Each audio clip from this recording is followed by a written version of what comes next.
नमस्कार, मैं सतवत अब्बास, न्यूज 111 देख रहे हैं आप। बिहार की पूर्व उप मुख्यमंत्री रेणु देवी ने नगर निकाय चुनाव को लेकर सरकार पर जमकर हमला बोला है। उन्होंने कहा कि महागठबंधन के लोग जो अति पिछड़ा का हकमारी कर रहे हैं वो बीजेपी के रहते नहीं मारा जाएगा। कर्पूरी ठाकुर ने हमें यह अधिकार दिया है, पिछड़ा से अति पिछड़ा का अधिकार दिया है, लेकिन नीतीश जी ने अपने आवश्यकता अनुसार इसमें जातियों को जोड़ा है। अब आरक्षण का मामला कोर्ट में था, तब नीतीश जी ने महागठबंधन की सरकार बनते ही चुनाव की घोषणा कर दी। अपने पावर का दुरुपयोग करते हुए एक दिन का विशेष सत्र बुलाया और अपना बहुमत साबित किया और चुनाव की घोषणा कर दी। बीजेपी का इसमें कोई हाथ नहीं है।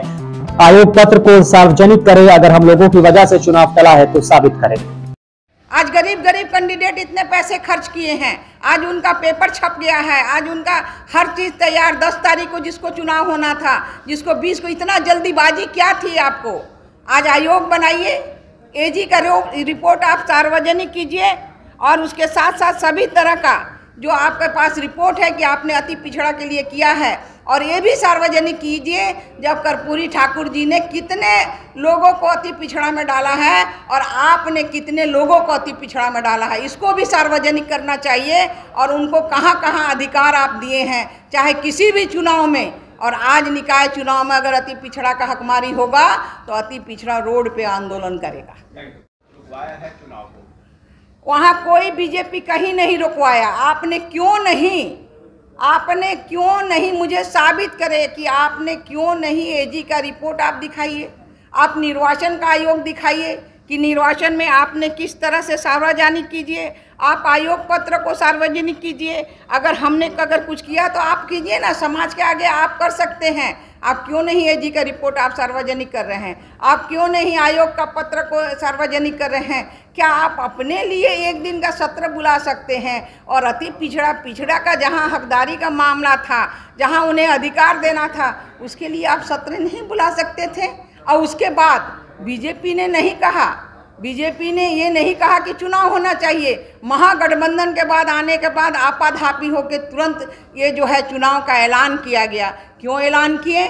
आप पूरा ठोक ठटा के देखते कि अगर हम अति पिछड़े के, अगर हम उसके हकदार हैं, उसका हम अगर अनुयायी हैं, तो उनको हम जरूर अधिकार देंगे। लेकिन यहाँ कोई अधिकार नहीं। अधिकार जो मिल भी रहा उसे छीना जा रहा है। इसलिए हम सभी लोग, भाजपा के एक एक कार्यकर्ता, हम लोग रोड पे आएंगे और हमारे अति पिछड़ा के लोग चाहे किसी भी दल में हैं, सब रोड पे आएंगे और अपना हक का, अधिकार का हम आगे आंदोलन चलाएंगे। आप लोग जी जब आप लोग सरकार में थे, तो महागठबंधन से पहले जब सरकार में थे, उस समय आप मुख्यमंत्री के पद पे थे, उस समय भी अति पिछड़ा के विकास की बात हो रही थी।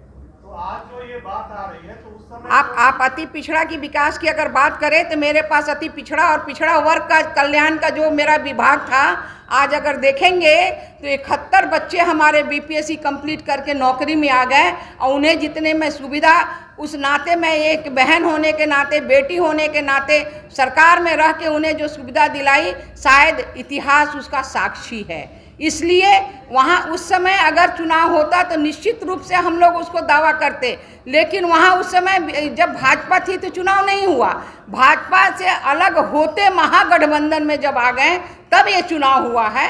उसके पहले चुनाव नहीं हुआ, चुनाव का बिगुल नहीं बजा। उस समय चुनाव कराने की चर्चा भी हो रही थी, आपने पहल भी की थी। पहल उसमें हमने देखिए, इसमें उसकी मजबूरी हम नहीं जानते। मुख्यमंत्री जी हमेशा अति पिछड़ों का जो है वो साजिश करता है। वो कभी अति पिछड़ों का भला नहीं कर सकते हैं और कभी अति पिछड़ा को आगे बढ़ने नहीं देना चाहते हैं। वो पिछड़ा करके ही सारा काम वो करना चाहते हैं और अपना ऊपर में करें।